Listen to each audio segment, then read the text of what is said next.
제가 대전에 가서 강의를 했어요. 강의를 했는데 노인대학에 가서 강의를 했어요. 그랬더니 할아버지 한 분이 오셔서 머리가 하얀 할아버지야. 신부님, 제가 75인데요. 나 엄마 때문에 힘들어서 죽겠다는 거예요. 무슨 소린가 했더니 98살 먹은 엄마가 그렇게 잔소리라고 힘들게 한다는 거예요. 이거 먹고 싶다, 저거 먹고 싶다. 자기도 힘들어 죽겠는데 98살 먹은 엄마 때문에 힘들다는 거예요. 그래서 이제는 노노 갈등, 늙은 부모와 늙은 자식의 갈등이 생기는 거예요. 또 얼마 전에는 하나투어에서 난리가 났어요. 96살 먹은 할아버지가 배낭여행을 신청을 한 거예요. 96살짜리 할아버지가. 그래갖고 그냥 하나투어에서 이걸 어떻게 해야 되느냐, 그래갖고 할아버지한테 전화를 했어요. 할아버지, 96은 배낭여행 안 됩니다. 그때는 할아버지가 화를 내면서 걱정하지 말아라, 난 아들하고 가니까 우리 아들이 다 잘해줄 거다. 아들이 몇 살인데 그러냐고. 우리 아들은 70살이다, 70살.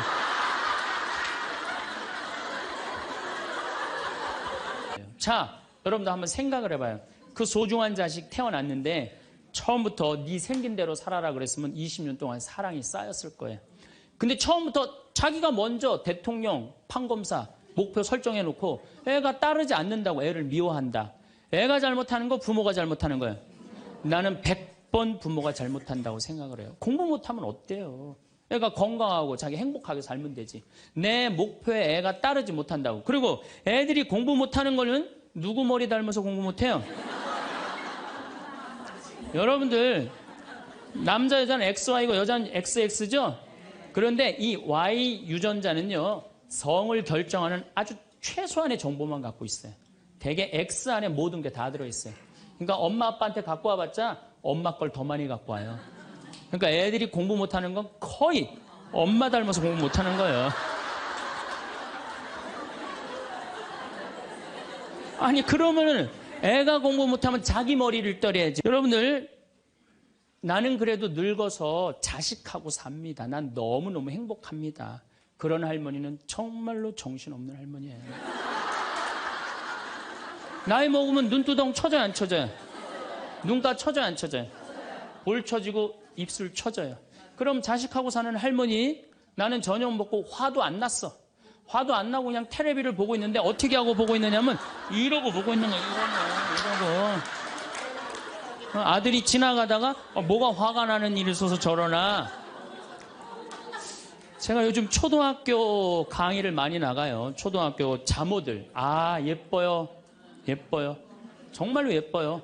그리고 그냥 그 자모들이 이렇게 화장을 하고 오는데 웃으면은요, 눈꼬리 쫙 올라가고 입꼬리. 그러니까 그냥 화장들 어떻게 연필로 막 위로 그리고 오잖아요. 이렇게. 위로 그리고. 그런데 우리 할머니들은 아무리 그려도 결국은 떨어져요. 결국은 떨어져요.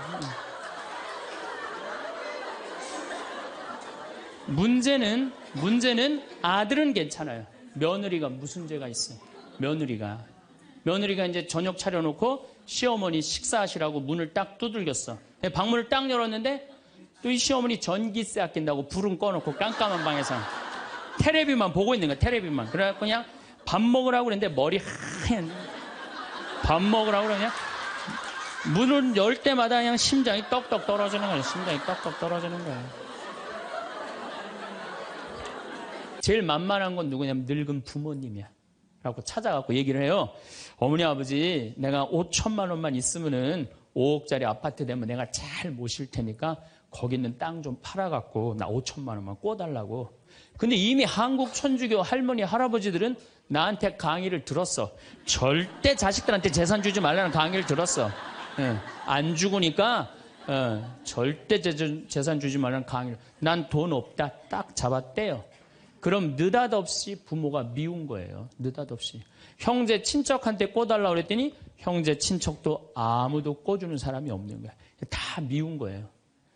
예수님은 서로 사랑하라고 그랬는데 악마는 뭐라고 그래? 이거 봐. 너 세상 너 옆에 있는 사람 아무도 없어. 다 미워해. 이 유혹에 빠지는 거예요. 악마의 유혹에 빠지는 거예요. 근데 마음 하나만 바꾸면 얼마나 행복한지 몰라요. 우리 능평은 뭐 조금 전선줄 있다 하더라도 경치 좋고 공기 맑아요. 아주 좋아요. 그리고 분당에서 살려면은요, 거기에 수준 맞추려면요, 피곤해서 못 살아요. 근데 능평은 32평 아파트가 2억 5천이야. 2억 5천이니까 이 2억 5천짜리 아파트 사고 얼마가 남아요? 2억이 남아요. 이거 갖고 맛있는 것도 사 먹고 여행도 다니고 어려운 사람도 도와주고 얼마나 좋아요. 근데 우리 인간은 이걸 못해요. 내가 가만히 보면은요. 9개 가진 사람은 10개를 채우려고 이 하나만 더 모으면 10개가 돼. 9개 쓸 생각을 못하고 이거 10개 채운다고 하나 모으다가 죽는 사람들 많이 봤어요, 나. 99개 가진 사람은 100개 채우려고 어떻게? 이 하나를 더 모으려고 99개 쓰지도 못하고 죽는 사람들 많이 봤어요, 저는. 여러분들은 어떠세요? 오늘도 황창현 신부님의 말씀을 통해 행복한 노후를 위한 해안을 얻어가시길 바랍니다. 황창현 신부님의 행복 특강 바로 시작하겠습니다. 우리가 이 세상 살면서 유혹에만 안 빠지면 행복하게 살 수 있죠? 근데 우리가 이 마음 안에 천사만 있으면 좋은데 나도 몰래 여기 악마가 동거하고 있어요. 그렇죠? 내 마음 안에 천사하고 악마가 동거하고 있는 것 같지 않아요? 그런데 문제는 어느 때 천사 같으냐면은 본당 신부님한테 말할 때 이때는 천사 같아요. 여기 자매님들 보면은. 근데 집에 가고 남편한테 말할 때는 악마로 돌변을 해. 악마로 돌변을 해. 나는 너무너무 착해. 착해갖고 우리 형님은 능력이 있어갖고 직장 생활하는데 나는 착하기만 하고 능력은 없어. 그래서 하는 생활이라고는 신앙 생활밖에 안 해. 그런데 우리 시어머니가 형님한테 가서 살아야 되는데 능력 있는 큰형님은 못 모시고 착하기만 나만 신앙생활하는 나만 내가 시어머니를 모셔. 근데 천사 같으니까 시어머니 모셔요. 내가 예수님 십자가 생각하고 정말로 뭐 시어머니 잔소리 노망 다 받아주고 그렇게 희생을 하고 사는데 추석날 딱 온 집안 식구가 모였는데 나한테 수고한다는 말하는 사람이 한 사람도 없어. 그럼 속에서 악마가 슬슬 질르기 시작해요. 이거 봐, 네가 착하니까 너를 우습게 보는 거야. 이용만 당하는 거야. 오늘 집안 식구 다 모인 길에 못 모신다고 내 질러 그냥. 그 소리가 그냥 불꽃불꽃 일어나지 않아요? 우리는 천사하고 악마가 동거를 해요. 오늘같이 피정하는 날, 고해성사 보는 날은 내가 속세기는 자식도 사랑할 것 같고 집안 신경도 안 쓰는 남편도 사랑할 것 같고 저 죽지도 않는 시어머니도 내가 다 잘 모실 것 같아. 그럴 땐 천사예요. 고해성사 보고 피정하는 날은. 그런데 세상에 나가갖고 물건 깎을 때 보면요. 그런 악마가 없어요. 그런 악마가. 또 뭐 경품 행사로 공짜로 뭐 준다 그러면요. 하나라도 더 받으려고 달겨드는 거 보면은요. 이건 뭐 정말 악마가 따로 없어요. 보면은 악이 다툼을 해요. 보면은. 그래서 우리 마음 안에는 천사하고 악마가 항상 동거를 해요. 근데 여러분들 우리만 유혹을 받고 사나요? 예수님은 유혹 받으셨어요? 안 받으셨어요? 받으셨어요. 40일 동안 단식하시고 난 다음에 너무 배고프셨어요. 너무 배고프셨을 때 악마가 짠하고 나타나갖고 당신 배고프지? 배고프니까 이 돌더러 빵이 되라고 그래요. 이거 황당하고 어처구니 없고 불가능한 유혹이에요. 돌이 어떻게 빵이 되겠어요. 그런데 이런 유혹을 우리도 받고 살아요. 우리가 이 세상 살면서 제일 많이 받는 유혹이 뭐냐면 돈에 대한 유혹이야. 돈에 대한 유혹. 빵에 대한 유혹. 내가 30년 동안 60평생 살면서 돈을 3억을 모았어. 60살이 돼서. 그럼 이 돈 연금 잘 가입해 두면요. 한 달에 100만 원씩 죽을 때까지 써요. 90살까지. 근데 현찰 3억이 생기면은 악마가 유혹을 해요. 돈이 돈 번데 이거 펀드에다 갖다 맡기면 1년 만에 6억 만들어 줄게. 넘어가요. 이상하게 넘어가요. 아니 3억을 모으는데 30년이 걸렸다면은 이게 한 6억이 되려면 한 10년은 걸려야 되지 않아요? 근데 1년 만에 만들어준다 그러면 덜썩 맡겨요. 그랬더니 이자가 막 1,000만 원씩 나오는 거야. 이게 웬 노다지냐. 이거 확실하다. 부모 돈, 형제 돈, 친구 돈 싹 끌어다가 한 200억을 만들어주면은 악마는 들고 튈까요? 안 튈까요? 펴요. 며칠 전에 450명한테 2,300억을 자기 로얄 패밀리라고, 청와대, 변호사, 뭐 장관들하고 다 아는 로얄 패밀리라고. 이게 놀랍게도 15일만 맡기면 20%의 이자를 준다고 꼬신 거예요. 그런데 450명이 얼마를 모아줬느냐면은 2,300억을 모아줬어. 2,300억을.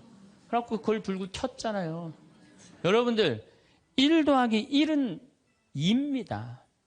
1 더하기 1은 절대 10이 아니에요. 근데 우리는 욕심이 있어요. 내 재산이 1 더하기 1인데 이어야 되는데 10이길 바래요. 3억을 모으는 데는 30년이 걸리지만은 악마한테 유혹에 넘어가고 3억을 날리는 데는 6개월도 안 걸려요. 6개월도 안 걸려요. 그리고 땅을 치고 통곡하는 사람들 전 정말로 많이 봤어요. 대한민국 1980년대 이후부터 땅 뛰었어요. 땅값. 그렇죠? 주식 뛰었어요. 그래갖고 대한민국은 1 더하기 1은 2가 아니었고 1 더하기 1은 10이었고 1 더하기 1은 100이었어요. 어떤 사람은 1 더하기 1은 1000도 됐어요. 그러니까 온 국민이 들떠 있는 거야. 들떠 있는 거야. 나도 1 더하기 1이 뭐가 될 수 있다? 100도 될 수 있고 1000도 될 수 있다. 이런 생각을 해요. 대표적인 게 뭐냐면 다단계야. 다단계. 내가 가정방문 다녀보면은요, 집에 샴푸 잔뜩 있는지 많아요. 비누 잔뜩 있는지 많아요. 뭐 한 거예요? 다 다단계예요. 어떻게 다단계? 당신 2사람만 데리고 와. 그러면 이 2사람이 또 데리고 와갖고 나중에 이거 전부 다 가지를 쳐갖고 나중에 떼돈 벌어. 그런데 다단계 하는 사람의 90%가 다 손해보고 나온다는 거예요. 다 1 더하기 1은 100이라고 믿는 사람들. 1 더하기 1은 10이라고 믿는 사람들이 이 유혹에 빠지는 거예요. 이 유혹에. 제가 10년 전에 능평이라는 성당에서 본당 신부를 했어요. 그런데 그 능평이라는 성당에 언덕을 넘어가면은 무슨 동네가 나오느냐면 천당 옆 분당이 나와요. 천당 옆 분당이 나와요. 얼마나 살기 좋으냐면은 거기는 전보산대가 하나도 없어요. 전부 다 지중매설이에요. 지중매설. 동네가 깨끗해요. 깨끗해.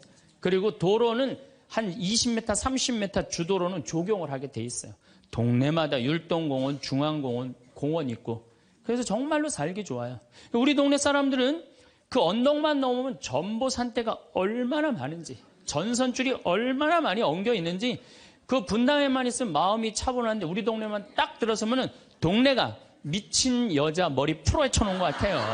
미친 여자 머리 풀어헤쳐 놓은 것 같아요. 마음이 산란해. 그러니까 우리 동네 사람들 꿈은 뭐냐면 천당 옆 분당으로 이사 가는 게 꿈이야. 그래갖고 5억짜리 아파트가 당첨이 됐어. 5억짜리 아파트가. 그런데 내가 가지고 있는 돈은 4억 5천밖에 안 돼. 이제 5천만 원만 있으면은 프리미엄이 붙어갖고 7억이 되는 거야. 7억이 되는 거니까 1 더하기 1은 10이 되는 순간이에요. 근데 이 5천만 원이 구할 길이 없네. 제일 만만한 건 누구냐면 늙은 부모님이야. 라고 찾아갖고 얘기를 해요. 어머니, 아버지, 내가 5천만 원만 있으면은 5억짜리 아파트 되면 내가 잘 모실 테니까 거기 있는 땅 좀 팔아갖고 나 5천만 원만 꿔달라고. 근데 이미 한국 천주교 할머니, 할아버지들은 나한테 강의를 들었어. 절대 자식들한테 재산 주지 말라는 강의를 들었어. 안 죽으니까 절대 재산 주지 말라는 강의를. 난 돈 없다. 딱 잡았대요. 그럼 느닷없이 부모가 미운 거예요. 느닷없이. 형제 친척한테 꿔달라고 그랬더니 형제 친척도 아무도 꿔주는 사람이 없는 거야. 다 미운 거예요. 예수님은 서로 사랑하라고 그랬는데 악마는 뭐라고 그래? 이거 봐. 너 세상 너 옆에 있는 사람 아무도 없어. 다 미워해.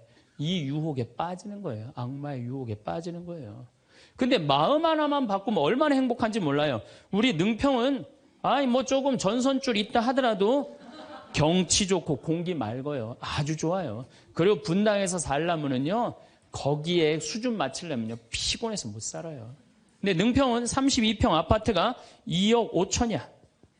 2억 5천이니까, 이 2억 5천짜리 아파트 사고 얼마가 남아요? 2억이 남아요. 이거 갖고 맛있는 것도 사 먹고, 여행도 다니고, 어려운 사람도 도와주고, 얼마나 좋아요. 근데 우리 인간은 이걸 못해요. 내가 가만히 보면은요, 9개 가진 사람은 10개를 채우려고 이 하나만 더 모으면 10개가 돼. 9개 쓸 생각을 못하고 이거 10개 채운다고 하나 모으다가 죽는 사람들 많이 봤어요, 나. 99개 가진 사람은 100개 채우려고 어떻게? 이 하나를 더 모으려고 99개 쓰지도 못하고 죽는 사람들 많이 봤어요, 저는. 여러분들은 어떠세요? 재산이라는 게 뭔지 아세요? 여러분들 재산이라는 건요, 내가 쓴 것만 내 재산이에요. 내가 쓴 것만. 내가 안 쓴 건 내 재산 아니에요. 다시 말해서 내가 100억을 모으기 위해서 나 그지같이 70평생을 살았어. 이 사람은 거지로 산 거예요. 이 사람 거지로 산 거예요. 네. 그런데 내가 모은 거 갖고 정말로 알뜰하게 뭐 여행도 다니고 맛있는 것도 먹으러 다니고 뭐 즐겁게 살았어. 이 사람은 재산 제대로 쓴 사람이에요. 그 다음에 죽을 때 그래도 종교기관에 기부나 하고 이런다면은 다행인 사람이에요. 근데 그냥 재산 그냥 이 100억을 주체를 못하는 사람들, 그러다가 죽는 사람들, 루카복음 12장에요. 부자가요, 엄청난 풍년을 맞이해요. 이거 나눌 생각을 안 하고 자기를 위해서 창고를 크게 줘요. 그리고 영혼한테 얘기해, 너 이제 편안하게 살아라. 그러니까 하느님이 뭐라 그래요? 이 어리석은 자야, 오늘 밤이 네 영혼이 떠나는 날이다. 너한테는 그렇게 잘 쓰면서 하느님한테 인색한 자의 끝이 이렇다. 재물을 어디다 쌓아둬라? 하늘에 쌓아둬라. 제가 제일 열받을 때가 언제냐면은 97년, 98년 IMF 터졌을 때. 이때 막 우리 교우들 20억, 30억 막 날렸어요. 그래서 술이 그냥 떡이 돼갖고 와서 나한테 뭐라 그러냐면, 신부님, 이렇게 허무하게 날아갈 줄 알았으면 신축금이라도 많이 낼 걸 그랬다. 제일 열받을 때. 그럴 줄 알았으면 미리 해지. 왜 날리고 와서 나한테 그래. 열심히 산 사람들이 실패하고 울면은 동정이 가는데요. 땅 투기하다가, 주식 투자하다가, 노름하다가, 이거 재산 날리고 와서 눈물 흘리고, 자기 고통스럽다고 얘기하는 사람한테는요, 동정이 안 가요. 열심히 살다가 실패한 사람한테는 정말로 동정이 가는데, 주식 투자하다 돈 다 날리는 사람들 동정이 안 가요. 여러분들, 주식 투자를 하려면은요, 재산 우리 95% 투자자들이 다 실패해요. 왜 그런 줄 아세요? 1년 만에 샀다 팔았다 그래요. 워렌 버핏이라는 사람은 미국 최고의 부자예요. 지금 60년 동안 거의 주식을 했는데 610억 달러를 벌었어요. 주식으로만. 근데 그 사람은 한번 주식을 사면은 최소한 5년, 10년, 20년까지 그냥 쥐고 있는 거예요. 그러니까 돈을 버는 거야. 근데 우리는 그냥 얼마 전에 잠깐 무슨 경제 방송을 보니까 3개월 만에 15% 내는 수익 방법, 그런 건 없어요. 1 더하기 1은 2지 1 더하기 1은 10이 절대 아니에요.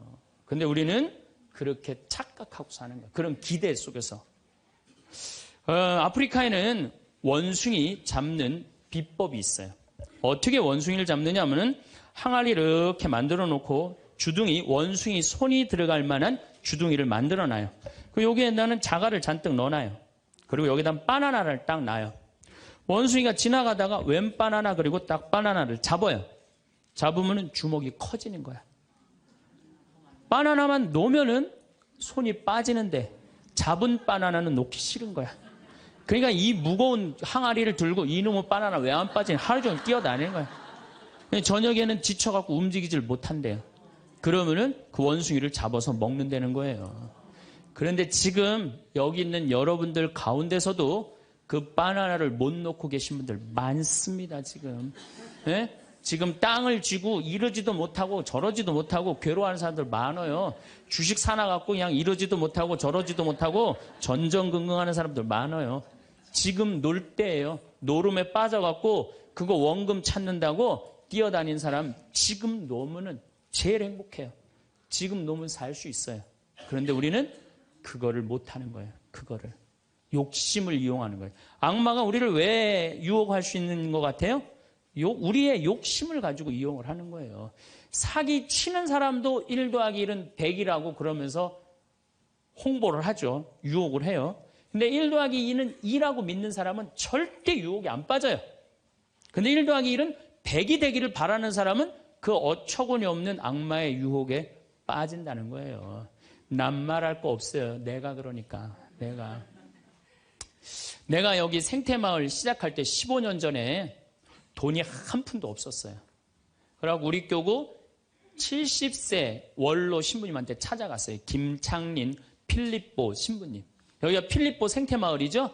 그 신부님 찾아갔어요. 신부님, 내가 우리 교우들 앞으로 이제 주 5일째가 곧 될 텐데 우리 교우들을 쉴 수 있는 생태마을을 짓고 싶습니다. 토요일날, 일요일날 와서 피정도 하고 기도도 하고 쉴 수 있는 공간을 짓고 싶습니다. 그랬더니 신부님이 너 어쩜 그렇게 시간을 잘 맞춰서 왔냐는 거예요. 무슨 소린가 했더니 당신이 은퇴하면 살라고 땅을 수원에다 사뒀는데 그게 개발지가 된 거야. 근데 보상비가 14억이 나온 거예요. 근데 신부님이 그때 이런 말씀을 하시더라고요.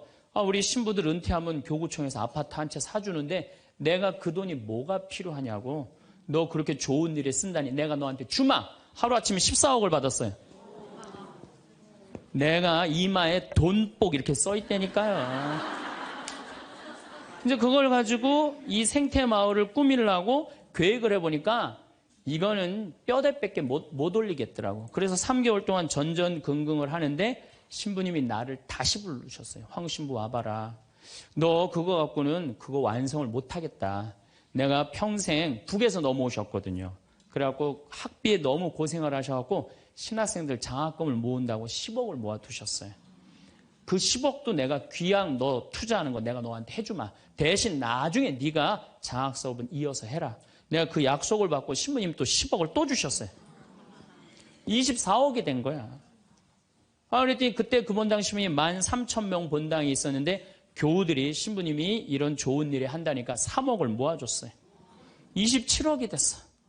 완전히 돈벼락이 그냥 막 쏟아지는 거죠. 그랬더니 후배 신부들이 우리 수원교구 후배 신부님들이 선배 최고 원로 신부님이 이런 사업에 한다니까 동참하겠다고 3억을 또 모아주셨어요. 그래갖고 30억이 돼갖고 이 생태마을을 내가 진 거예요. 2년 만에. 어디 한번 모금 한번 안 다니고 그 신부님이 다 해주셨어요. 그래서 여기가 그 신부님 본명을 따서 필립보 생태마을이 된 거예요. 아니 이렇게 30억을 해서 줘서 주셨으면은 내가 열심히 피정 지도하고 여기 또 우리 농토 많으니까 농사 열심히 져갖고 뭐 황토 성당도 짓고 황토 찜질방도 짓고 황토집도 하나하나 져나가면 되는데 하루아침에 30억이 생기니까 내가 확 미쳐버리더라고요. 내가 일해서 이 하나하나 개발할 생각은 안 하고 어디 돈 많은 과부 없나 이것만 찾으러 다니는 거예요. 돈 많은 과부 없나. 미친 거죠. 제가 보기에는. 그래갖고 1년을 돈 많은 사람만 찾아다녔어요. 그것도 33, 4살밖에 안 된 새파란 신부가. 얼마나 이거 황당한 일이에요. 나도 1 더하기 1은 100이라고 생각을 한 거죠. 근데 그렇게 1년을 따라다녔는데 이게 또 부자들이 특징이 있어요. 도와줄 것 같으면서도 안 도와주고 안 도와줄 것 같으면서도 도와줄 것 같이 말하고 미치겠더라고요. 내 마음 안에 평화가 하나도 없더라고요. 그런데 사도 바오로가 데살로니가 후서 3장 6절서부터 10절까지 내 머리를 한 대 때렸어요. 일하기 싫은 사람은 먹지도 말아라. 나는 교회에 주님의 말씀을 전하지만 성도들한테 피해를 주기 싫어서 밤낮으로 일을 했다. 금을 짜는 일을 했다 이거예요. 그래 내가 열심히 농사 짓고 된장, 간장, 고추장, 청국장 우리 콩 있으니까 여기 또 지역 주민들하고 콩 계약 재배하고 그렇게 하면 되지. 그래갖고 그때부터 벌써 14년 전이네요. 그때부터 된장, 간장, 고추장, 청국장, 김장 농약 안 친 걸로 김장하고 요즘은 또 청국장 가루 이거 아주 너무너무 좋아갖고 오늘도 벌써 2가마를 띄웠는데 다 팔렸어요. 그러니까 내가 이걸 한 첫 해는 판매액이 1억이었는데 작년에는 17억이에요. 너무 즐거운 거예요, 사는 게.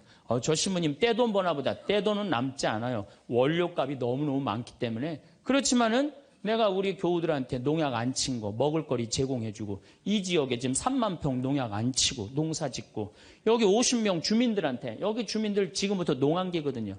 근데 여기 주민들은 지금 내년 2월 달까지, 매주 띄우고, 청국장, 생청국장, 청국장 가루 한 30명이 와서 계속 일을 해요. 얼마나 좋아요.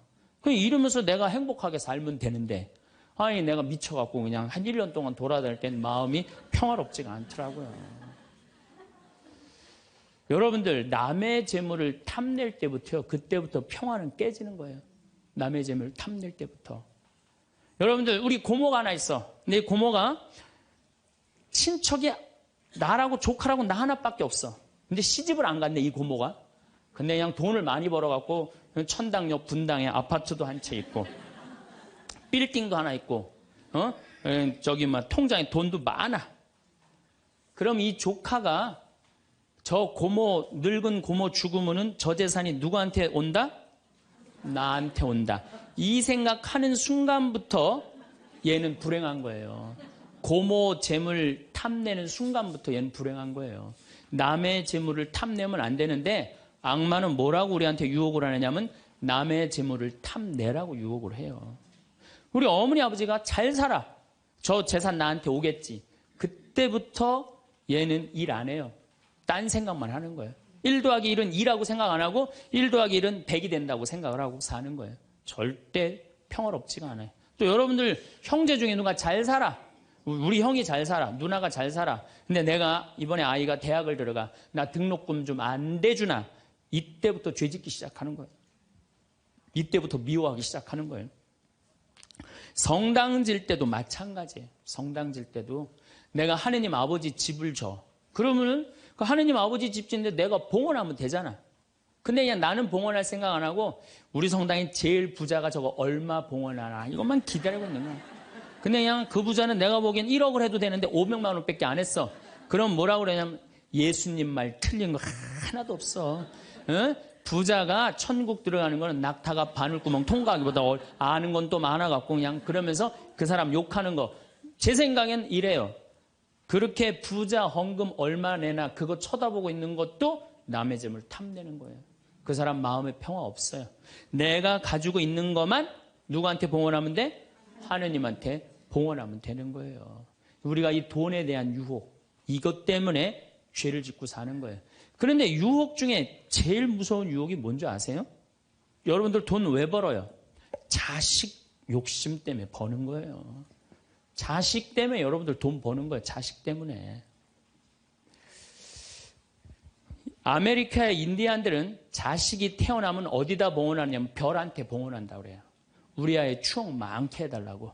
요즘 어제 그제 여기 별 정말 미치도록 많아요. 밤하늘에 별똥별이 2만 개가 떨어져. 2만 개. 지난번에 우리 수녀님들 한 20분 오셨을 때 내가 여기 마루 위에 강 위에다 마루를 깔아놨어요.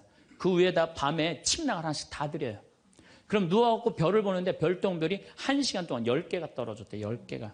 수녀님들이 너무 행복하다는 거예요. 이 별을 보고 행복한 추억을 가지고 살았으면 좋겠는데 우리나라 엄마들은 그런 생각 안 해요. 인디언들은 별 보면서 우리 아이 행복한 추억이 많았으면 좋겠다. 그리고 들판에 봉헌한대요. 우리 아이 건강하게 뛰어놀게 해달라고. 그 다음에 태양에 봉헌한대요. 우리 아이 아주 씩씩하고 건강하게 잘 자라게 해달라고. 근데 대한민국 엄마들은 애가 태어나면 어디다 봉헌하냐면 학원에 봉헌해. 학원에. 우리 아이 어디 들어가게 해달라고? 서울대학 들어가게 해달라고. 서울대학 들어가게 해달라고. 그래갖고 임신을 하면은 이거 굉장히 중요한 거예요. 임신을 하면은 하느님 나한테 생명을 주셔서 감사합니다. 이 아이가 하느님 이 세상에 태어나서 행복하게 살았으면 좋겠습니다. 이렇게 생각하는 엄마가 하나도 없다는 거예요. 임신을 딱 하는 순간 무슨 생각을 하냐면 내 뱃속에 서울대학 C가 들어왔다고 생각을 하는 C가. 그래갖고 막 임신 1달, 2달, 막 10달이 되면 배가 이만해져요. 그러면 C가 이만해진 거야. C가 이만해진 것만큼 꿈도 이만해진 거야. 하고 아침에 인사를 해도 한국말로도 안 해. 영어로 하는 거야. How are you today, my baby? Good morning. 막 영어로 하는 거야. 마음 급한 엄마들이. 네. 그래갖고 애가 엄마의 태를 열고 세상에 나왔어. 세상이 얼마나 예뻐요. 하늘도 예쁘고 별도 예쁘고 달도 예쁘고 단풍도 예쁘고. 근데 그냥 이 아이가 그냥 그 창문을 통해서 세상을 보려고 했더니 마음 급한 엄마는 너 그거 볼 시간이 어디 있어. 온 집안을 도배를 다 해놔요. 아니 집안만 도배해 놓으면 되지 창문에다가도 도배를 해놔요. 한쪽에는 그냥 가나다라 마바 차타 갖다 붙여놓고 반대쪽에는 ABCD. 누워서 모빌이 돌아가는데 막 기역 니은 디귿 리을이 막 돌아가는. 태어났는데 이 세상에 태어났더니 막 어디에 가려? 글자에 가려갖고 세상 구경을 못하는 거예요. 그래갖고 애가 1살, 2살쯤 돼갖고 엄마, 아빠 이렇게 말을 하기 시작해요. 그러면은요 엄마들은 흥분하는 거예요. 드디어 우리 집에 천재 태어났다. 그래갖고 온 동네 다니면서 우리 애가 천재라고 막 자랑을 해요. 그 우유를 먹여도 무슨 우유만 먹이냐면 아인슈타인 우유만 먹이는 거. 아인슈타인 우유만. 예. 천재니까 아인슈타인 우유만 먹어. 엄마 아빠 그러면은 드디어 됐어. 너 다음 단계로 넘어가자. 1 더하기 1은 뭐냐? 이게 넘어가는 거야. 수학으로 넘어가는 거야. 이렇게 글자하고 숫자에 갇혀 사는 애는요 영혼이 망가진대요. 1살서부터 5살 때까지는요 엄마라고 애가 한 번 말하는데 10,000번을 연습을 해야 된대요. 아빠라고 말하는 데는 20,000번을 연습을 해야 된다고 그래요. 애가 엄마 아빠 그러면은 엄마 아빠들은 고마워해 줘야 돼. 너무 고맙다 엄마라고 불러줘서 손가락 깨물고 배에다 바람 넣어주고 발가락 그냥 뽀뽀해줘가면서 아빠는 목마 태워주고 비행기 태워주고 막 축제같이. 그러면은 이렇게 부모님이 엄마 아빠가 끌어안아주고 뽀뽀해주고 스킨십을 해주는 애들은 이런 생각을 한대요. 이거 봐라 세상은 한번 살아볼 만한 데네. 저렇게 엄마라고 말 한마디 했는데 저렇게 좋아하고 감격을 하네. 그런데 1살서부터 5살 때까지 엄마 아빠 그랬더니 다음 단계 1 더하기 1은 뭐야? 이거 넘어가는 애들은요 나중에 커서 컴퓨터 중독, 알코올 중독, 그 다음에 사춘기 때 무표정, 무반응, 무감동.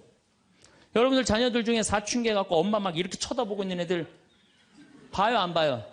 걔네들은 사춘기라 그런 게 아니야. 언제 망가뜨려 놓은 거냐면 1살서부터 5살 때까지 망가뜨려 놓은 거예요. 영혼을 망가뜨려 놓은 거예요. 프레벨이나 썸머힐이나 피아제나 몬테소리 같은 유아 교육학자들이 말을 하기를 1살서부터 5살 때까지는 숫자나 언어를 인지하는 좌뇌가 발달하지 않는다고 그래요. 6살 때부터 좌뇌가 발달한다고 그래요. 근데 우리나라의 95%의 엄마들이 영세 교육을 해요. 태어나자마자부터 교육을 해요. 교육비 얼마? 350만 원짜리 교육비를 들여서 전부 다 350만 원 애한테 그냥 영세 교육을 시키는 거예요. 우리나라 청소년의 95%는 이미 1살서부터 5살 때까지 영혼이 망가져 버린 거예요. 그래갖고 그냥 5살 때 돼갖고 그냥 텔레비에 나오는 글자 모르는 글자가 없어. 5년 동안 공부했으니 애가 모를 리가 있어요. 모르는 글자가 없어. 그냥 쫙쫙 읽어대. 그러면 나한테 데리고 와요. 신부님 우리 애가 천재인가 보라고. 왜요? 텔레비에 나오는 글자 모르는 글자가 없어요. 안수기도 해달라는 거. 그럼 내 걔 머리에 손 얹고 뭐라고 기도하느냐면 이제 네 인생은 쫑났다. 내가 이렇게 기도한다니까. 걔 인생은 쫑난 거예요. 걔 인생은. 근데 이 사실을 아무도 몰라요. 아무도. 그래갖고 천재인 줄 알고 초등학교에 넣어놨더니 40명 중에 20등 해갖고 오는 거야. 받아쓰기 100점 중에 50점 받아오고. 그러면은 여러분들 자녀들이 5살 때 여러분들이 뭐라고 얘기를 하냐면 우리 아들 대통령 될 거라고, 우리 아들 의사 될 거라고, 변호사 될 거라고, 판검사 될 거라고. 그게 여러분들 행복한 외침이라고 생각하세요? 그게 여러분들을 불행하게 만드는 거예요. 그냥 내 아이가 생긴 대로 네가 하고 싶은 거 나중에 해라. 이런 사람은요 실망하지 않아요. 근데 막 5살 때 꿈에 부풀어 있는 거야. 대통령 될 거다, 판검사, 뭐 변호사 될 거다. 그랬는데 그냥 초등학교 딱 들어갔는데 40명 중에 20등 딱 해갖고 오고 100점 중에 50점 받아오면 이때부터 실망하기 시작하는 거야. 근데 문제는 얘는 이걸 받고 괴로워하지 않아요. 되게 공부 못하는 애들이요 성격이 느긋한 애들이 공부를 못해요. 내일 시험인데도 아무 근심 걱정 없이 막 놀이터에서 막 노는 애들, 걔네들이 공부 못하는 거거든요. 그냥 자기는 괴롭지도 않고 놀이터에서 놀면은 엄마는 그런 애를 보면 눈에서 광선이 나가는 거야. 광선이. 분노의 광선이 나가는 거야. 저놈의 새끼 저거 받고 저렇게 논다고. 아무리 때려도 말을 안 들어. 그냥 계속 40명 중에 20등 해갖고 오는 거야. 그러면 엄마는 슬프지만 괴롭지만 힘든 결정을 다시 한번 해요. 우유를 아인슈타인 우유에서 서울 우유로 바꿔요. 서울 우유로.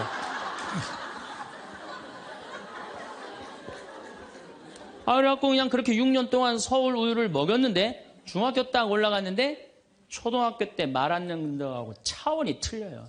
중학교 때 컴퓨터 게임에 빠지면은요 미쳐요. 엄마하고 밥 먹으러 나가도 그냥 핸드폰으로라도 해요, 애들이. 그냥 그거 보고 있으면 속에서 불 나요, 안 나요? 속에서 불이 나죠. 근데 걔는요 그렇게 될 수밖에 없는 성장 과정이 있는 거예요. 그래갖고 막 학원을 막 땡땡이를 까는 거야. 초등학교 때는 때리면 울면서 갔는데 중학교 때는 간다고 가요, 일단.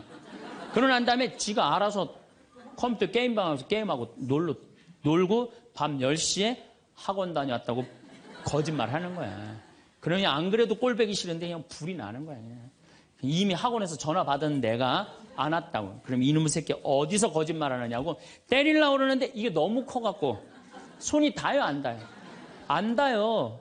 이놈의 새끼 애는요 엄마가 때리려고 하면 힘도 안 들여. 왜 이러냐고 고개만 젖히면 그냥 막 날아가는 거야. 고개만 젖히면 손이 닿지도 않아. 그러면 또 멱살을 끌어내려갖고 그냥 이놈의 새끼 어디서 엄마 때리는데 피하느냐고 그러면은 그때서 아이가 엄마 손을 딱 잡고 흰 눈동자 95%, 까만 눈동자 5%, 엄마보다 눈을 더 뒤집어 확 뒤질 거야.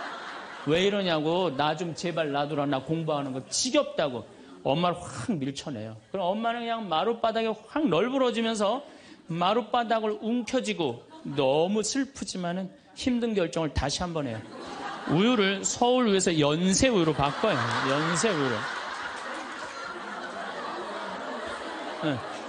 연세우유로 이제 바꿔갖고 그냥 먹었는데, 고등학교 올라갔는데 이놈이 이거는 뭐 내가 보기에는, 여러분들 중학교 때는요 애가 말도 못하고 반항을 하는데 고등학교 때는 차원이 틀려요. 어떻게 틀리냐면 엄마 아빠는 뭘 잘 살아서 나한테 잘 살라고 그러느냐고, 당신들이 나한테 해준 게 뭐 있느냐고 말도 못하는 거예요. 이때는 어떤 상황에 들어가느냐면 동네 자랑도 못해. 친척한테 아무 자랑도 못해. 조금만 있으면 이제 대학 이 금방 탈로가 나게 생겼는데, 뭐 5살 6살 땐 대통령이다 천재다 뭐 생 난리를 하고 돌아다녔는데 고등학교 땐 완전히 소가리를 하는 거예요. 완전히 소가리를 하는 거예요. 그리고 말도 못하는 게 한마디 하면 아들이 그냥 주먹으로 그냥 문치면 문이 뻥뻥 뚫리니까 무서워서 말도 못하는 거예요.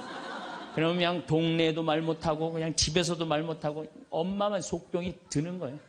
너무 슬프지만은 아무도 모르게 힘든 결정을 다시 한번 해요. 우유를 연세우유에서 건국우유로 바꿔요.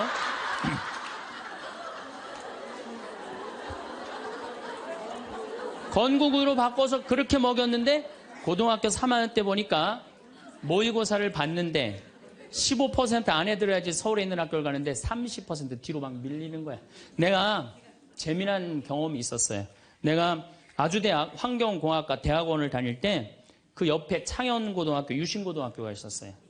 근데 걔네들이 1학년 딱 들어와서는 우리 학교를 보고 그랬대요. 내가 아주대학 가면은 내 대학을 안 간다 그랬대요. 1학년 되면은. 근데 2학년 애들은 상황이 틀리대요. 아주대학도 괜찮은데 이런데 2학년 되면. 근데 3학년이 된 애들은 그 창현고등학교, 유신고등학교 애들은 3학년 되면 제발 아주대학만이라도. 엄마가 딱 그런 마음이야. 그러니까 이제 엄마가 너무 슬프지만은 그 성적표를 받아보고 마지막으로 힘든 결정을 다시 한번 해요. 우유를 건국우유에서 저지방 우유로 바꿔요.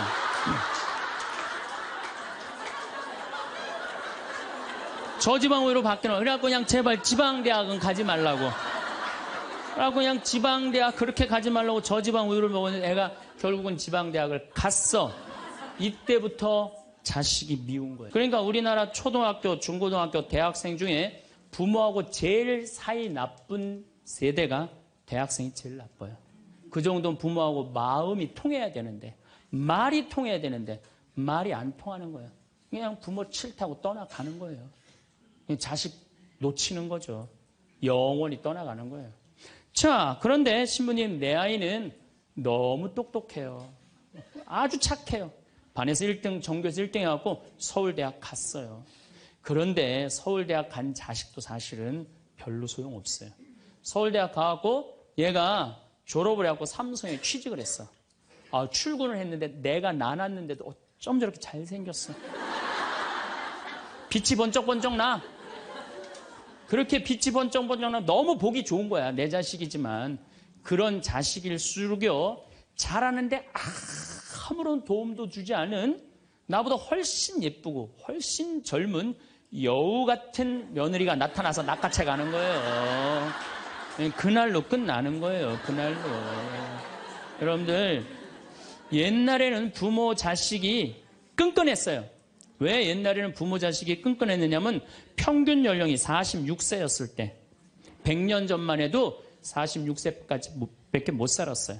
20살에 결혼해갖고 내 나이가 40이 되면은 자식은, 큰아들은 나를 40 먹은 나를 몇 년만 모시면 되냐면 6년만 모시면 돼. 6년. 모실만해? 안 모실만해? 부모 6년 모시는 거 모실만해요. 그런데 부모가 46에 돌아가셨어. 그럼 내 효도 더 받아 먹으라고 3년 심효살이를 했어요. 산소 옆에 초막을 져서. 근데 만약에 40살 난 부모님이 돌아가시려고 그러면요, 20살 난 자식이 손가락 깨물어서 단지해줬어. 입에다가. 죽지 말라고. 옛날에 만약에 부모님이 돌아가려고 그러는데 손가락 끊어갖고 단지를 안 하는 동네에서, 자식이 있으면 동네에서 손가락질했어요. 저 자식 부모 돌아가려고 그러는데 손가락도 안 끄는 놈이라고. 옛날에는요, 자식들이 부모한테 애절했어요. 그런데 애절한 이유가 부모의 은혜가 고마워서 그걸 효도를 하려고? 전혀 이유는 다른 데 있어요. 동생이 17살, 14살, 11살, 8살, 5살, 2살이야. 아니 이렇게 줄줄이 나눠놓고 지금 이거 누가 키워야 돼? 장남이 키워야 돼. 장남이. 그러니까 죽어도 언제 죽어라? 2살까지 키워놓고 죽어라. 만약 우리 부모님이 2살까지 다 키워놨어. 그때까지 부모님이 살아있으면요, 얘를 시집 장가 보낼 때까지 살아있으면 너무 고마웠고 차려준 잔치가 환갑잔치예요. 그리고 진짜 오래 살았다고 차려준 잔치가 진갑잔치예요. 이게 나아갈 진짜를 써. 60에서 더 나갔다. 이거 나가지 말아야 되는데 더 나갔다 이거예요. 그래서 진갑잔치야. 그리고 만약에 70까지 살았다. 이거는 두보의 시에 나오지만은 옛날부터 70까지 사는 것은 고자, 고래희, 희박하게 온다 이거야. 70까지 사는 사람은 희박하다. 그래서 고희라는 단어를 쓰는 거예요. 이거 옛날엔 70까지 어떻게 살아요? 근데 요즘은 60 넘어도 갈 생각 해야 안 해요? 자, 나 60 넘었다. 손 들어보세요. 여기 좀 별로 없을 것 같은데 손 들어보세요. 아, 이게 문제라는 거예요. 60이 넘었으면 가야지. 평창으로 오면 어떻게 해? 평창으로 오면. 그런데 요즘 우리 직원들이 말을 하기를 뭐라고 그러냐면, 신부님 70이 됐는데요, 아줌마 같은 분들이 너무 많다는 거예요. 70에도 요즘 아줌마 같아요. 그래서 70에도 총각 같은 사람도 많아요. 예. 우리 아버지가 그래요. 아버지가 80인데도 총각 같아요. 지금 60세 되신 분들은 100살까지 삽니다. 몇 년 남았냐면 40년 남았어요. 40년. 지금 50살 되신 사람들은 110살까지 살아요. 몇 년 남았냐면 60년 남았어요. 60년. 자, 아니 오늘 방송에서 뭐라고 그랬냐면은 2040년에 평균 연령이 190살이라고. 90살. 2040년. 자, 그렇다면 여기 지금 50대신 분들 2040년이면은 80대예요. 그때 평균 연령 90이에요. 그럼 그때 다 100살 넘게 산다는 얘기예요. 제 말이 그냥 허투루 하는 말이 아니에요. 지금 40 넘은 사람들은 120살까지 살아요. 여러분들 120살까지 살 때 자식이 나 효도할 수 있어요? 노 갈등이 생기는 거예요. 노 갈등. 늙은 자식과 늙은 부모의 갈등이 생기는 거예요. 여러분들, 우리나라가 지금 100살 이상이 몇 명이냐면은 1700명이에요. 100살 이상. 얼마 전에 텔레비전에 102살 먹은 할머니, 83살인가 먹은 며느리, 또 50 몇 살 먹은 3대가 살죠?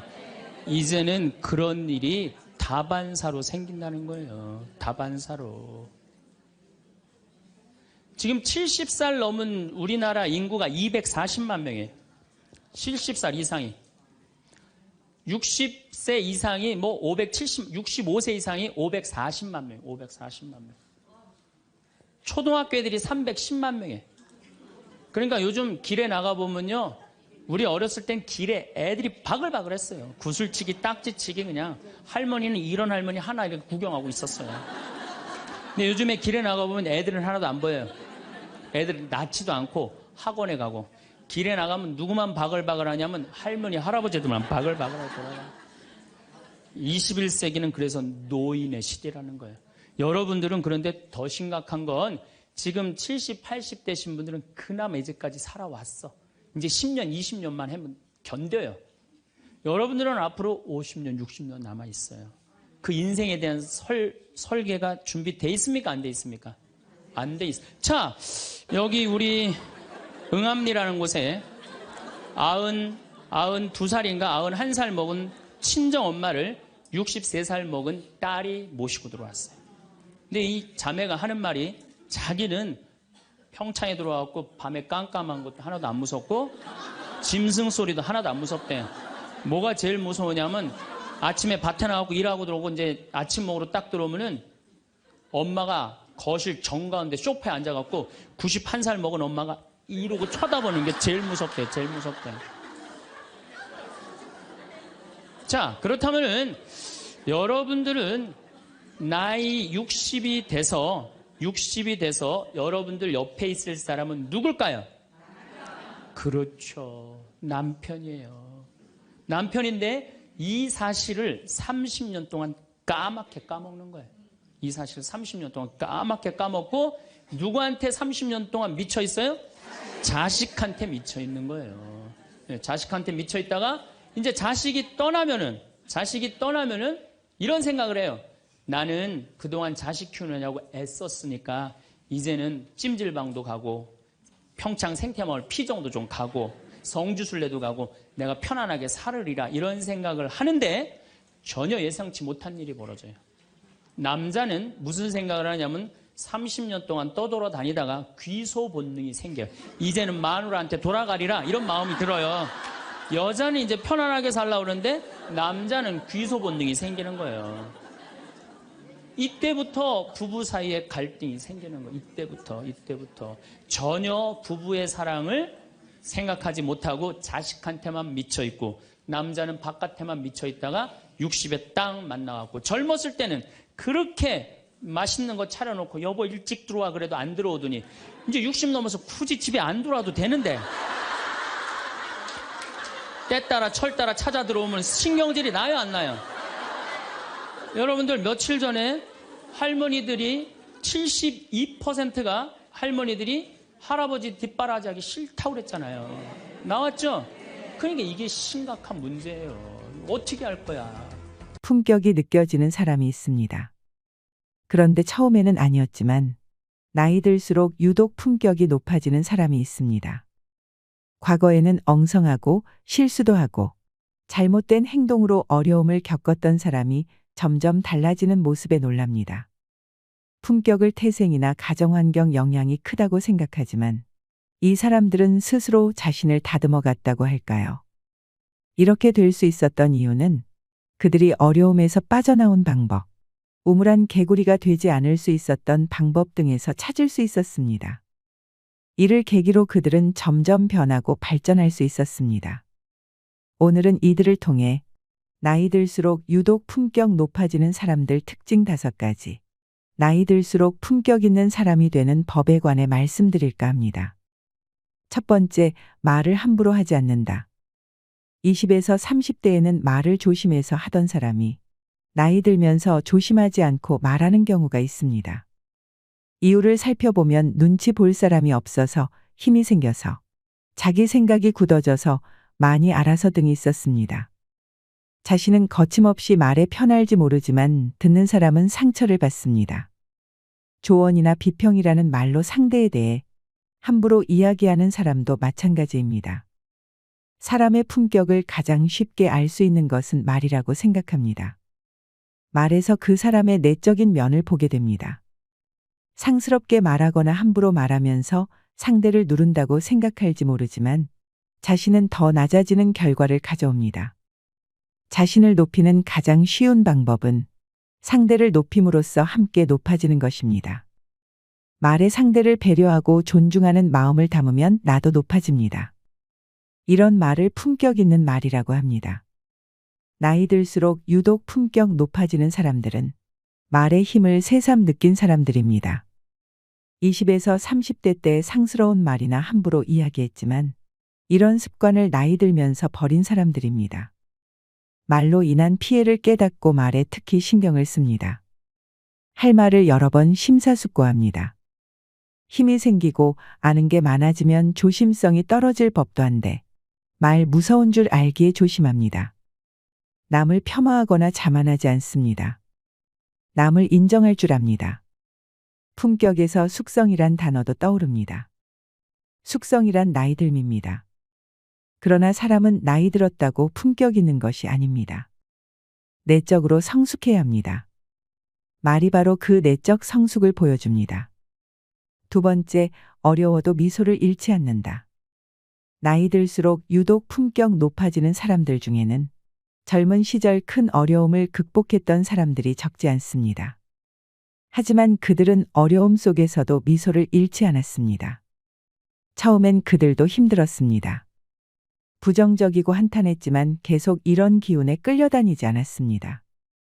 부정과 한탄은 당장의 감정 해소엔 도움될지 모르지만 하면 할수록 자신을 가라앉게 만들 뿐 문제 해결은 더 멀어지게 하는 것을 알았기 때문입니다. 부정과 한탄이 때론 남의 도움을 끌어오기도 하지만 오래가지 못합니다. 부정과 한탄만 하면 자기도 모르게 남의 도움에 의존하게 만들고 주변 사람은 질리게 됩니다. 결국 더 힘든 상황에 빠지게 됩니다. 나이 들수록 품격 있는 사람은 이를 깨닫고 긍정적인 마음을 동력 삼아 어려움을 극복해 나갔습니다. 사람들을 만날 때 푸념만 늘어놓거나 부정적인 생각을 퍼뜨리기보다 웃음은 아니더라도 미소를 보이면서 자신뿐만 아니라 상대에게도 긍정적인 힘을 불어넣었습니다. 한마디로 인생을 버틸 줄 아는 사람이 되었습니다. 나이 들수록 유독 품격 높아지는 사람들은 어려움을 극복하며 깨달음을 얻고 진중하게 된 사람들입니다. 어려움을 만나 좌절하고 불안해하지 않는 모습은 이 또한 지나가리라는 자세처럼 담담하게 그러나 굴하지 않는 모습입니다. 특히 어려움을 극복했다고 자랑하거나 요청하지도 않은 사람에게 가르치려 들지 않습니다. 묵묵히 자기 일을 합니다. 그것이 인생이란 것을 침묵으로 보여줍니다. 어려움을 묵묵히 이겨나가는 모습에서 존경과 품격을 느낍니다. 묵묵히 걸어가는 그들의 모습에서 다른 사람들은 위로와 힘을 얻습니다. 그들은 인생과 나이 듦에 관한 넓고 깊은 통찰을 갖게 된 사람들입니다. 세 번째, 상대 말을 진중하게 경청한다. 품격은 말뿐만 아니라 듣는 자세에서도 상당히 드러납니다. 자기 말만 계속하는 사람, 중간에 말 자르는 사람, 다른 사람 말은 듣지 않는 사람과는 대화하기 싫습니다. 듣는 태도가 때론 상대에게 큰 상처가 되고 등 돌리게 하는 원인이 됩니다. 품격 있는 사람은 대화 자세가 좋습니다. 대화 자세는 듣는 자세로 판가름 납니다. 진지하게 경청하는 모습에서 상대방은 존중받는다는 느낌을 받습니다.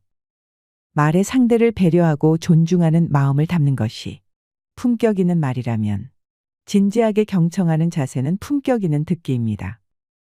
대부분 사람들은 자기 말하기를 좋아합니다. 누가 말을 많이 하느냐, 누가 대화를 주도하느냐를 중요하게 생각하곤 합니다. 듣는 것은 왠지 수동적이고 약해 보인다고 느낍니다.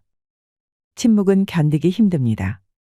하지만 나이 들수록 품격을 느끼게 되는 사람들은 이런 습관을 고쳐나간 사람입니다. 사람 마음을 보듬어주고 이끌 줄 안다고 할까요? 입은 다물고 귀를 여는 것에 힘을 깨달은 사람입니다. 네 번째, 자신을 절제한다. 나이 들수록 품격 있는 사람은 칭찬에 자만해지지 않고 인기에 오만해지지 않습니다. 자만과 오만은 사람을 괴물로 만들기도 합니다. 독선에 빠져 사람들을 무시하고 생각을 닫게 만듭니다. 결국 자신을 우물 안개구리 신세로 만듭니다. 인간관계가 깨지고 점점 퇴보하게 됩니다. 또한 나이 들수록 품격 있는 사람은 탐욕스러운 행동을 삼갑니다. 지위가 높아지거나 힘이 세질수록 탐욕도 강해지는 사람이 있습니다. 그 정도면 많이 가진 것 같은데 여전히 부족함을 느낍니다. 갖고 싶은 마음, 만족을 모르는 탐욕 때문에 겉모습은 화려해도 인생이 더 메말라 갑니다. 나이 들수록 품격 있는 사람은 탐욕스러운 행동이 인생을 더 우울하게 만든다고 생각합니다. 만족을 모르고 계속 갈증만 불러 행복을 느끼기 힘들고 종종 위험한 상황을 부른다는 것을 압니다. 저는 나이 들수록 품격 있는 사람이 자만과 오만에 빠지지 않고 탐욕을 멀리하는 가장 큰 힘을 그들의 절제에서 발견할 수 있었습니다. 절제는 참기만 하는 것이 아니라 겸손이었고 발전을 위한 자기 관리 같은 느낌을 받았습니다. 많은 나이에도 성공하는 사람, 70, 80대가 넘어 유명해지거나 다시 전성기를 맞이하는 사람들을 보면 공통으로 절제가 보였습니다. 자만하고 오만했다면 발전이 없었을 것입니다. 탐욕스러웠다면 이미 오래전에 사라졌을 것입니다. 나이 들면 더 이상 발전이란 단어가 어울릴 것 같지 않았는데 이들을 보면 발전은 아직도 진행형이었습니다. 발전은 나이가 아닌 자세에서 나오고 있었습니다. 나이 들어도 계속 발전하는 사람에게는 바로 이런 자세가 있었고 이런 자세의 중심에는 절제가 자리 잡고 있었습니다. 5번째, 배움을 멈추지 않는다. 품격을 느끼게 하는 분들에게는 배우는 자세가 공통으로 눈에 띄었습니다. 남의 말을 들을 때나 자신이 잘못했을 때 배우는 자세가 나타났습니다. 나이 들수록 유독 품격 높아지는 사람들에게서도 마찬가지로 배우는 자세가 발견됩니다. 더 정확하게 말하자면 배움을 멈추지 않습니다. 나이 드신 분이 여전히 배우는 모습에서 순간 겸손해지는 이유는 무엇일까요? 젊은 나는 힘들다, 안 된다. 이 나이에 더 배워서 뭐 하냐고 생각하고 있었는데 훨씬 연배가 있는 분들이 여전히 배우고 있는 모습에서 자신을 되돌아보기 때문입니다. 저절로 겸손해집니다. 존경과 힘을 얻게 되는 것입니다. 나이 들어도 여전히 배운다는 점에서 품격을 느끼는 이유는 여전히 자신을 갈고 닦는 자세, 삶에 대한 겸손 때문이 아닐까 생각합니다. 나이 들수록 유독 품격 높아지는 사람들 특징. 나이 들수록 품격 있는 사람이 되는 법에 관해 말씀드렸습니다. 사람은 누구나 우아하고 고급스럽게 나이 들어가고 싶어 합니다. 여기서 우아하다라는 건 무엇을 의미하는 걸까요? 고급스럽고 비싼 옷차림, 주름 하나 없이 고운 얼굴 또는 체력을 의미하는 걸까요? 외국 속담에 이런 말이 있습니다. 외모는 신이 결정한다. 옷은 재력이 결정한다. 품성은 의지가 결정한다. 품성은 재력, 외모와는 상관없습니다. 아름답고 유복한데도 기품이 없는 사람도 많이 때문이죠. 우아함은 돈도 외모도 아닌 품성, 즉 내면에서 비롯됩니다. 아울러 이 우아한 품격은 다음과 같은 사항들로 결정될 수 있습니다. 첫째, 풍기는 분위기입니다. 품격과 화려함, 관록은 나이가 주는 분위기에서 비롯됩니다. 이 분위기는 누구보다 나 자신을 잘 활용할 줄 아는 사람에게서 찾을 수 있습니다. 늙어가는 것을 필사적으로 막고 어려 보이기 위해 노력하는 것이 아닌 자연스럽게 있는 그대로 받아들일 때 어떻게 나이 들 것인지 비로소 정확하게 계획할 수 있습니다. 둘째, 고집이 없는 마음입니다. 우리는 나이가 들수록 알 수 없는 고집과 집착이 강한 사람을 많이 만납니다. 가치관과 생각이 굳어있기에 평소 자신이 생각해왔던 것과 다른 상황이 펼쳐지면 잘못된 것이라고 치부해버리는 사람들입니다. 주로 이렇게 해야만 한다라는 생각에 갇힐 때, 역할 의식이 강할 때 생기지만 그것은 결국 스스로를 괴롭게 만드는 부정적인 마음으로 발전하기 쉽습니다. 내면에서 괴로움이 느껴진다면 자신에게 부여한 틀을 벗어버려야 합니다. 정말로 좋은 사람은 좋다라는 것을 의식하지 않습니다. 시간이 흐름에 따라 세상이 바뀌고 사람들의 생활 방식이나 행동도 바뀝니다. 변하지 않는 건 없다고 했습니다. 생각의 틀을 조금 더 유연하게 가져가 보는 건 어떨까요? 셋째, 언어 습관입니다. 습관처럼 붙은 나이가 들어서 이 말 뒤에 어떤 말들을 덧붙이시나요? 나이가 들어서 이제 그런 건 못해. 나이가 들어서 이전과는 다른 걸 해보고 싶어. 차이가 느껴지시나요? 지금의 나를 어떻게 받아들이느냐에 따라 나는 완전히 다른 존재가 됩니다.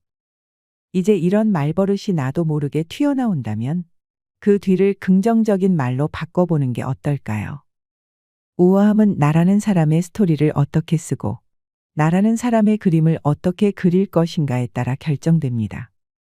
어제보다 더 멋진 오늘의 나를 위해, 그리고 더 우아해진 내일의 나를 위해서 분위기, 마인드, 언어 습관에 신경 쓰셔야 합니다.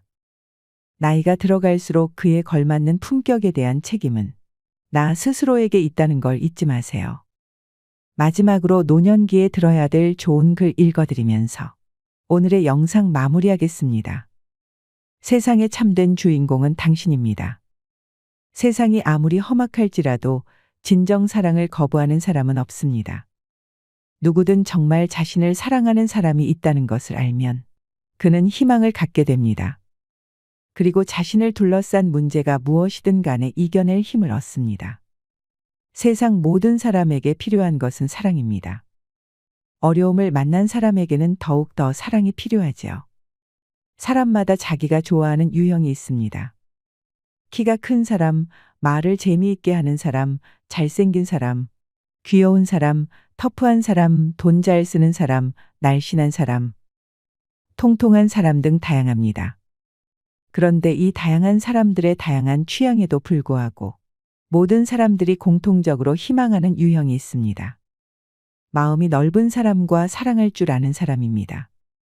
대부분의 사람들은 좁고 작은 마음을 가지고 있습니다. 다른 사람을 사랑하지 못하면서 자신은 사랑받고 싶어 합니다. 때문에 그런 자신을 이해할 사람을 필요로 합니다. 그리고 자신의 마음을 넓히기보다 다른 사람의 마음이 넓기를 기대합니다.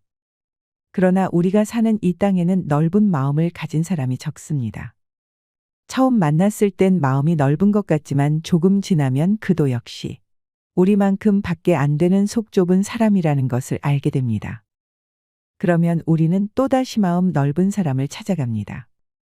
세상에서 자신보다 넓은 마음을 가진 사람을 만난다는 것은 쉽지 않은 일입니다. 하늘에서 떨어지는 번개를 맞는 것보다 넓은 사람을 만나는 것이 더 어렵습니다. 사랑할 줄 아는 사람, 그는 바보를 천재로 만들 수 있는 사람이고 고장난 세상을 고치는 기술자입니다. 우리가 남들보다 조금 더 사랑할 줄 안다면 우리는 모든 곳에서 환영받는 주인공이 될 수 있습니다. 사랑받는 사람이 아니라 사랑을 주는 사람이 세상의 참된 주인공입니다.